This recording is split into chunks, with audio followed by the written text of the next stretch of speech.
Halo, apa kabar semua? Semoga dalam keadaan baik. Oke, hari ini kita akan belajar tentang DNS atau Domain Name System.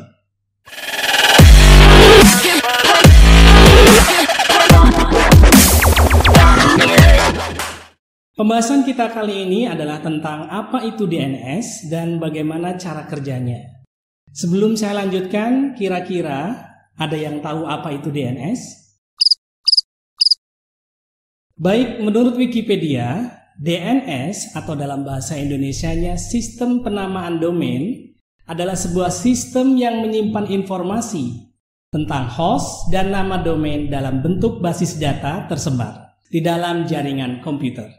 Nah, kira-kira seperti itu pengertian dari DNS.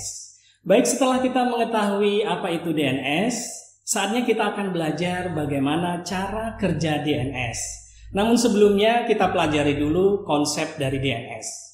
Kita mulai dari sebuah alamat website, misalkan saja methodist2.com. Methodist2 dalam dunia internet disebut sebagai nama domain. Setiap domain akan memiliki alamat IP atau semacam nomor unik sebagai pengenal domain tersebut di internet. Kalau ibarat seperti buku telepon di HP, nama-nama kontak di buku HP tersebut itu adalah nama domainnya, sedangkan nomor teleponnya itu adalah alamat IP-nya.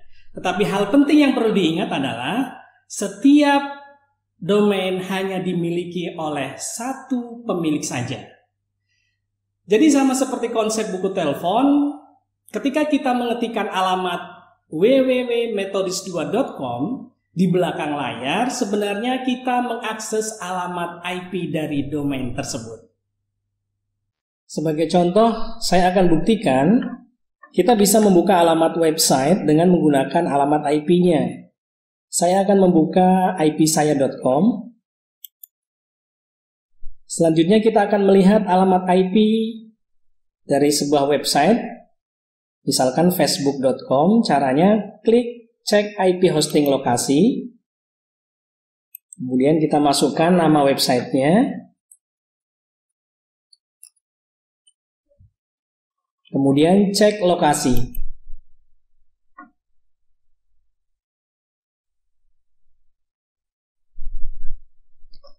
Dari ipsaya.com ternyata facebook.com memiliki alamat IP sekian.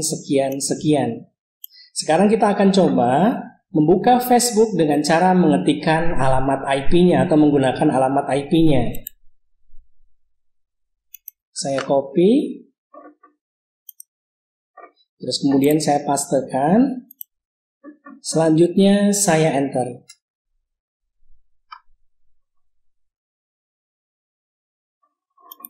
Kita bandingkan dengan cara membukanya dengan mengetikkan nama domainnya.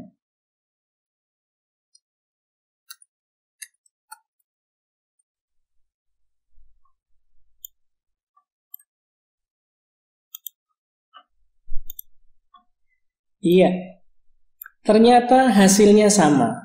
Saya baru saja membuka alamat facebook.com menggunakan nama domain dengan mengetikkan nama facebook.com. Begitu juga saya bisa juga membuka alamat facebook.com dengan cara mengetikkan alamat IP-nya.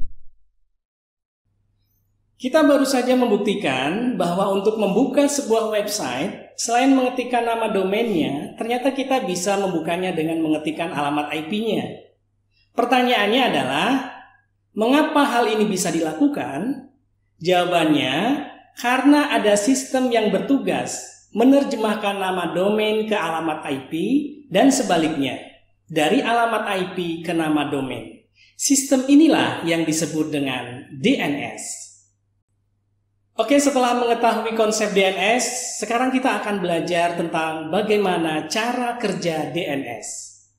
Ketika kita mengetikkan alamat website di browser, misalkan saja www.methodist2.com, hal pertama yang akan dilakukan komputer adalah memeriksa ke sistem lokal apakah sebelumnya ada yang mengakses www.methodist2.com dan berapa nomor alamat IP-nya.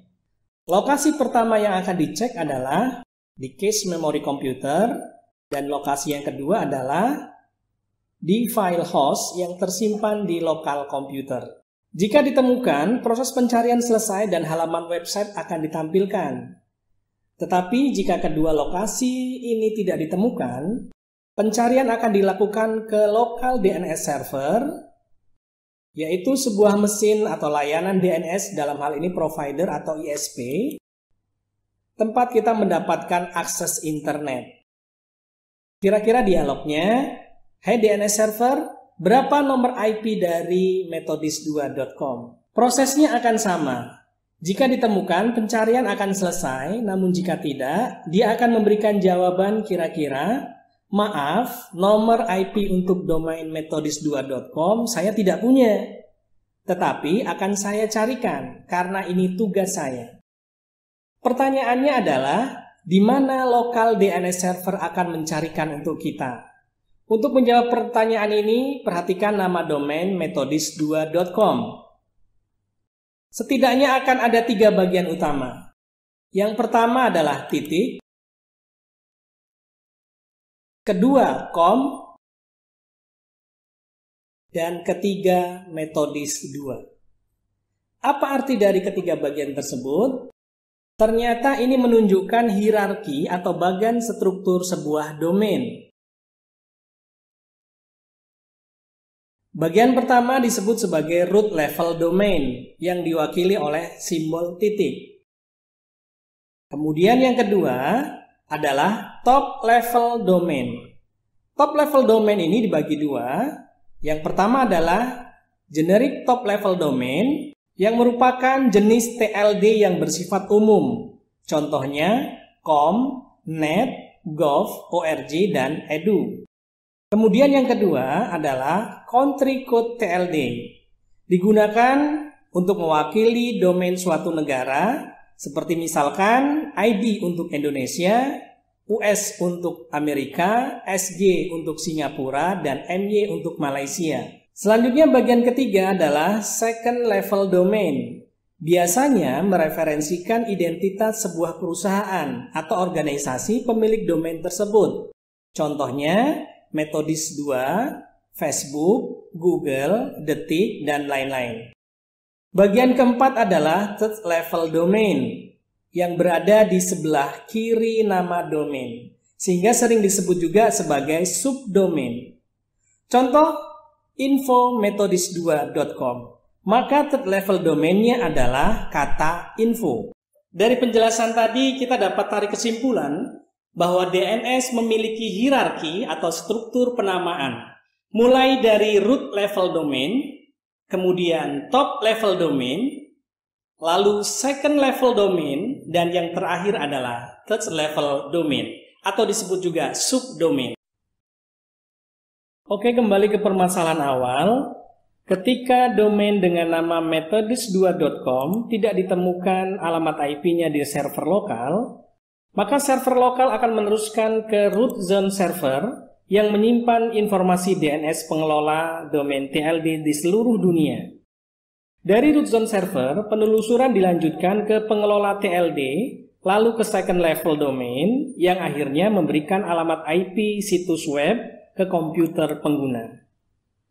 Semua proses ini dilakukan dengan cara yang sangat cepat, sehingga pada akhirnya user dapat melihat tampilan dari website yang diminta. Selanjutnya, bila ada klien lain di jaringan yang sama mengakses halaman website yang sama, maka proses request atau permintaan cukup dilayani oleh server lokal DNS.